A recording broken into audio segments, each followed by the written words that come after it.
अस्सलाम वालेकुम। ग़िज़ा और उसके सेहत पर असरात के हवाले से हमारी गुफ्तगू का सिलसिला जारी है। पाकिस्तान में एक मोहतात अंदाज़े के मुताबिक 25% बालिगान में शुगर की बीमारी है। क्या ये हमारा लाइफ स्टाइल है? हम क्या ग़िज़ा खा रहे हैं, इसके बारे में हम बात करेंगे डॉक्टर मोमिन से, जो आज हमारे मेहमान हैं। जी डॉक्टर साहब, अस्सलाम वालेकुम। वालेकुम अस्सलाम। आप कुछ इस बीमारी के बारे में बताइए। ज़ियाबीतस किसी एक बीमारी का नाम नहीं है, बल्कि मुख्तलिफ़ बीमारियों के मजमूए को ज़ियाबीतस कहा जाता है।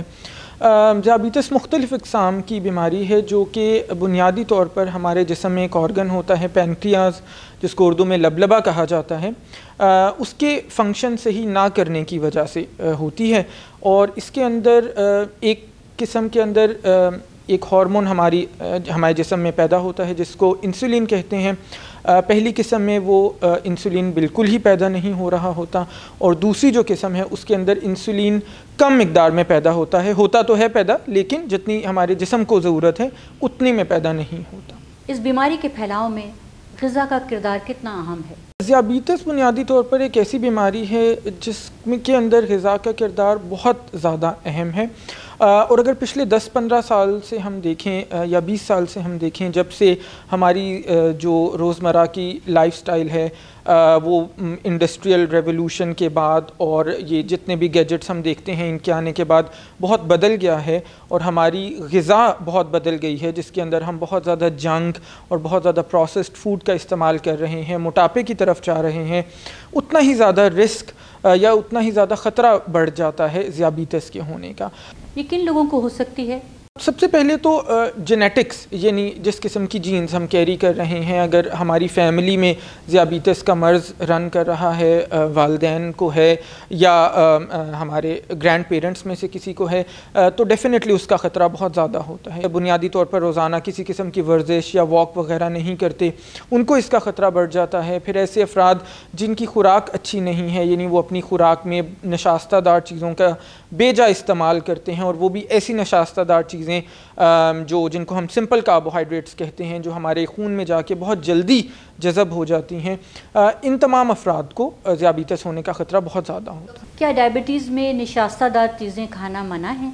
देखिए, सबसे बड़ी गलतफ़हमी बुनियादी तौर पर हमारे पास यही है कि नशास्तादार चीज़ों का इस्तेमाल ज़ियाबीतस में छोड़ देना चाहिए या नहीं करना चाहिए, या फिर आमतौर पर लोग ये समझते हैं कि अगर हम रोटी खाना छोड़ देंगे तो हमें ज़ियाबीतस नहीं होगी। ऐसा बिल्कुल भी नहीं है। कोई भी चीज़ जो भी कुदरती तौर पर हमें मुयस्सर है वो बुरी नहीं होती।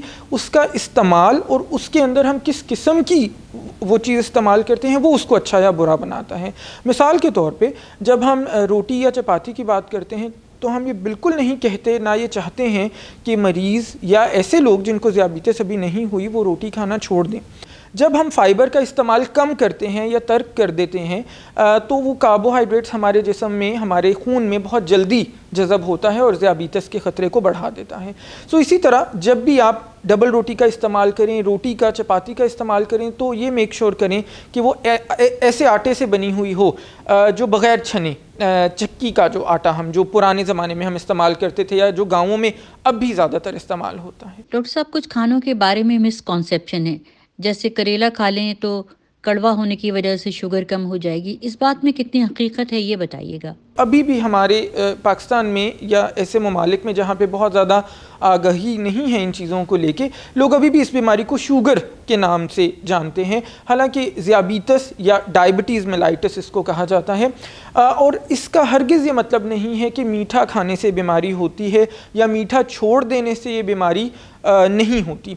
अभी भी जब मैं हस्पताल में लोगों से डाइट की हिस्ट्री लेता हूँ तो ज़्यादातर लोग ये बताते हैं कि जी हम तो मीठा नहीं खाते, फिर भी पता नहीं क्यों हमें शुगर हो गई। सो उसकी बुनियादी वजह यही है, लोगों के पास इसका इल्म नहीं है। तो जहन में रखने वाली ये बात है कि ना तो ये मीठा छोड़ने से इसका ख़तरा कम हो जाएगा और ना कड़वी चीज़ों के इस्तेमाल से ये बीमारी ठीक हो जाएगी, या ऐसा हम कहें कि ये बीमारी आपको नहीं होगी। इसके अंदर जो एक बैलेंस्ड डाइट है उसका किरदार बेइंतहा अहम आ जाता है। ऐसी तमाम चीज़ें जो हमें मोटापे की तरफ लेके जाती हैं उनका इस्तेमाल भी आपने मॉडरेशन में करना है, कम करना है, और उनके अंदर भी हेल्दी चॉइसेस हमेशा आपके पास मौजूद हैं। जैसे मिसाल के तौर पे हम प्रोटीन की बात करते हैं सो प्रोटीन में आप चिकन का या मछली का इस्तेमाल निस्बतन ज़्यादा रखें और बड़े गोश्त का इस्तेमाल या बकरे के गोश्त का इस्तेमाल, क्योंकि उससे हमें चर्बी भी मिल रही होती है, उससे हमें जो फ़ैट्स हैं, चिकनाई है, वो ज़्यादा मिलती है, उसको आप कम रखें। तो ये भी इनडायरेक्टली आपके ज़ियाबीतस के ख़तरे को कम करेगा।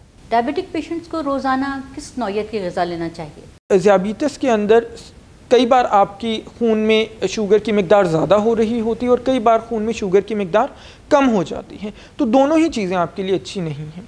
तो उसके लिए बड़ा सिंपल ये है कि आप सब कुछ खाएंगे लेकिन एतदाल के साथ खाएंगे, जिसको हम मॉडरेशन का नाम देते हैं। फलों और सब्जियों का इस्तेमाल जहाँ जहाँ पर मुमकिन हो छिलके समेत करें।